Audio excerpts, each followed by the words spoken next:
Hey everybody, David Fine from Keys Moths. I'm here at Yamato Scrub natural area in Boca Raton, and I've got some artificial sex pheromones of Melucca maya, the buck moth. And we're gonna see, I'm doing a little experiment. I wanna see, they're actually pinned to my jacket, which is a little weird, but I don't wanna lose them. But we're gonna see, these lures have been in my freezer for 4 years. We used them a few years back.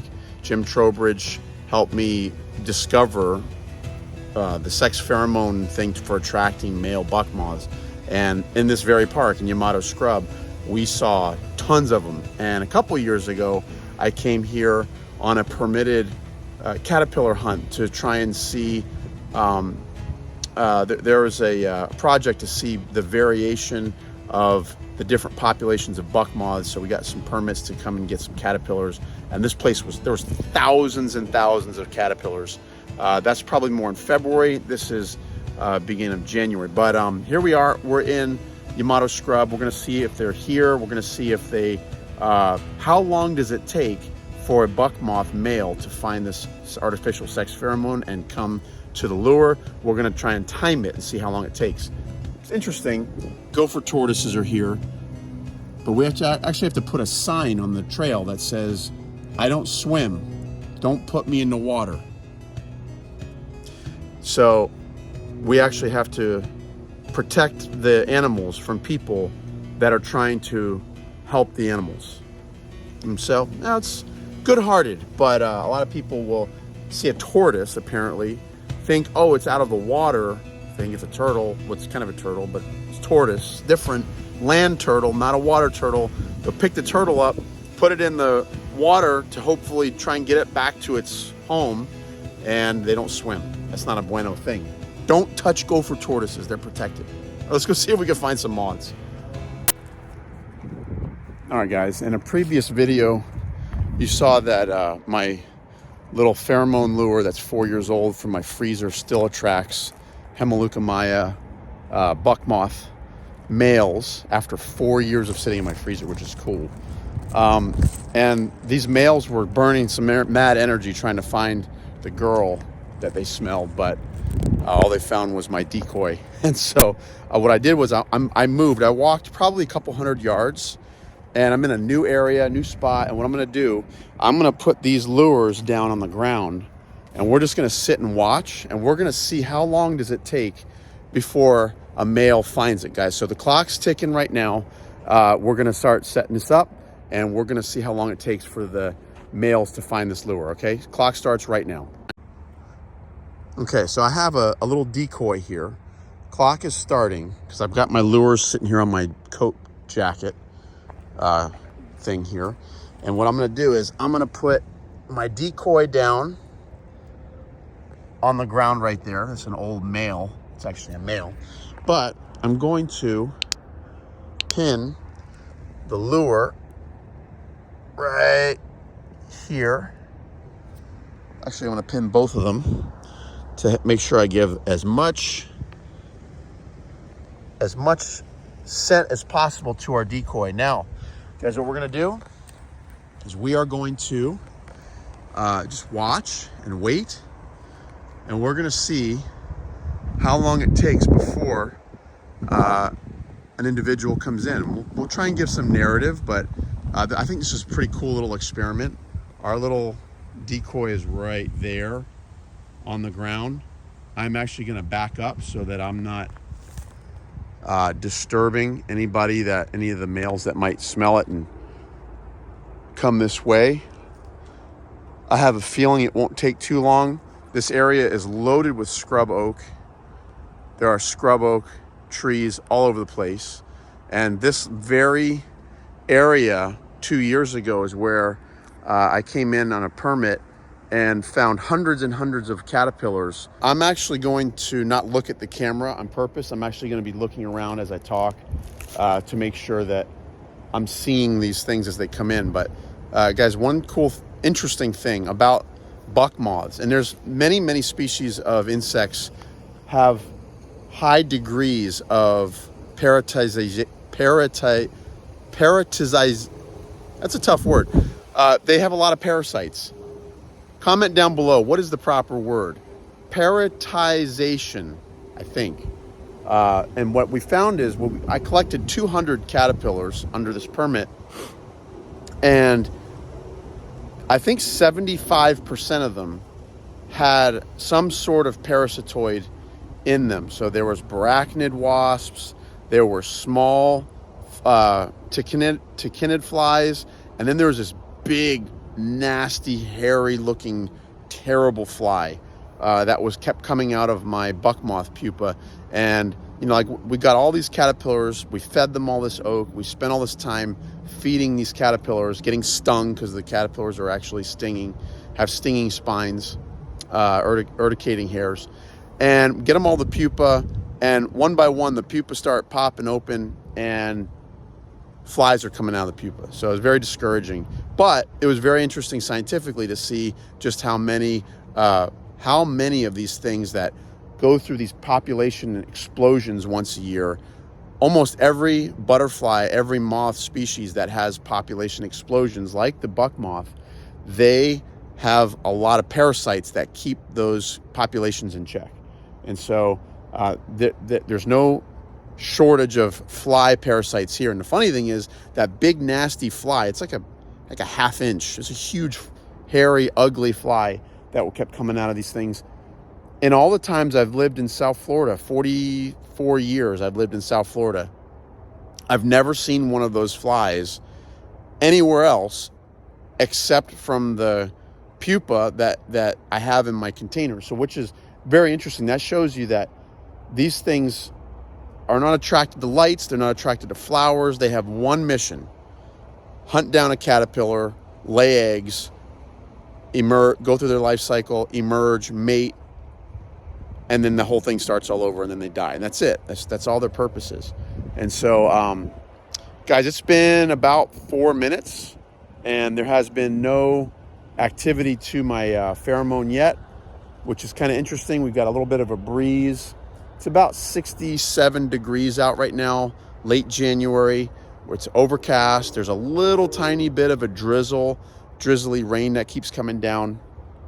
Oh, is that my first one? Yeah, guys, here's my first one. 5 minutes in, we've got our first one. I'm going to switch the camera around, and I'm going to show you him as he comes in. All right, folks, it took about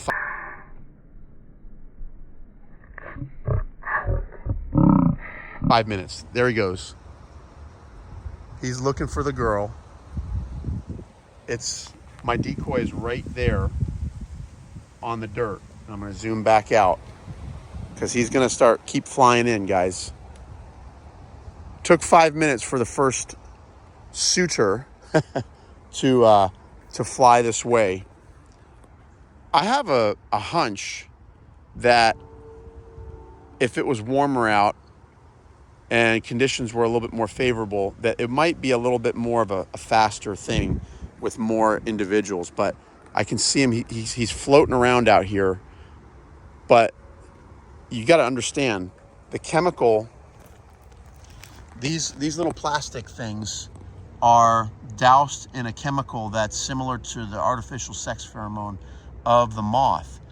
And 4 years ago, these lures were first used 4 years ago. And here we are 4 years later. They've been in my freezer.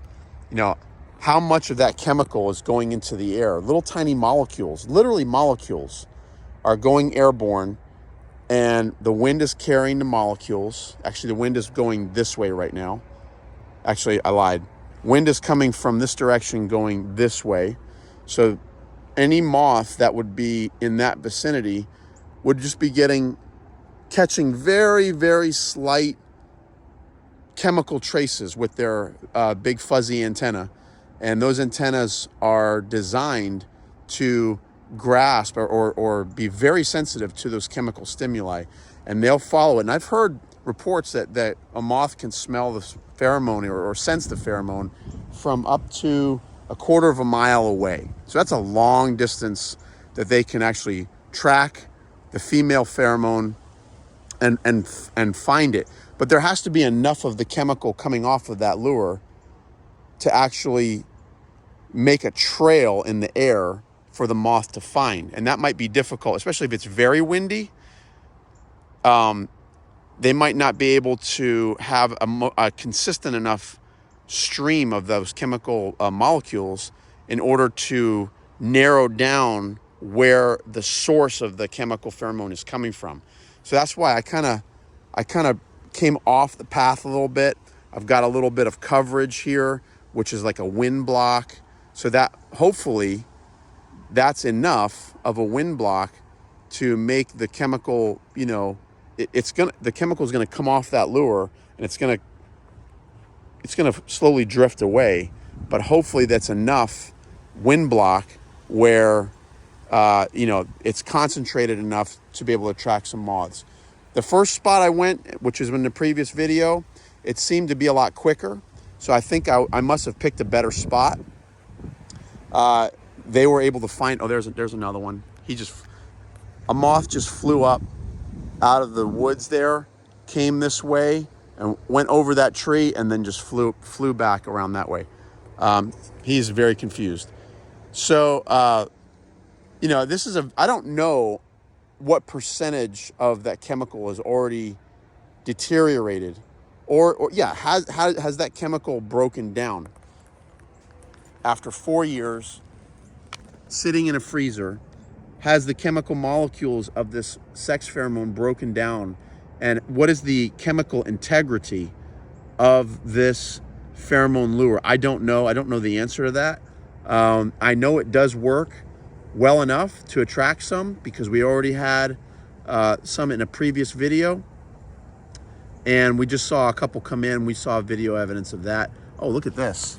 Look what was here. I didn't even see this big old ant pile right here. Look at they look like carpenter ants. And it looks like somebody's putting ant poison down. I believe these orange granules are some kind of ant poison. I'm not sure what kind of ants these are. They look kind of like Camponotus, but they are not Camponotus. I don't want to test this and see how badly this thing hurts if they were to bite, but these are some big dog ants, guys.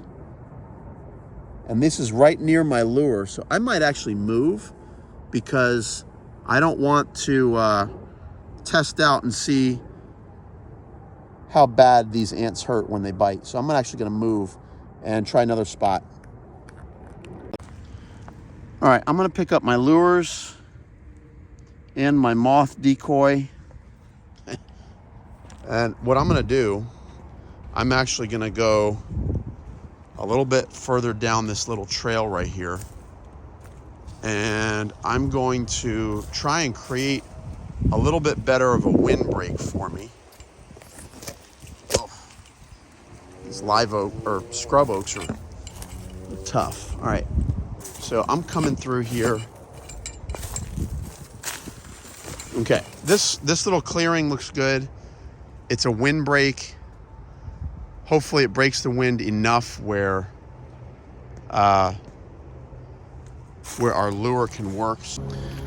All right, folks, this little video got cut short because it's starting to rain and I don't feel like getting wet. But on our first run, it took about 5 minutes for a buck moth male to float its way in to the pheromone. It never actually made it to the pheromone this time, but it took about 5 minutes. It's a little chilly, a little windy. Wind is actually picking up, starting to drizzle. Conditions aren't good, so we're gonna try it again another day. So hope you liked the video. Give me a thumbs up. Don't forget to subscribe. Till next time, let's get out there and enjoy South Florida. Let's find out some really cool winter flying moths.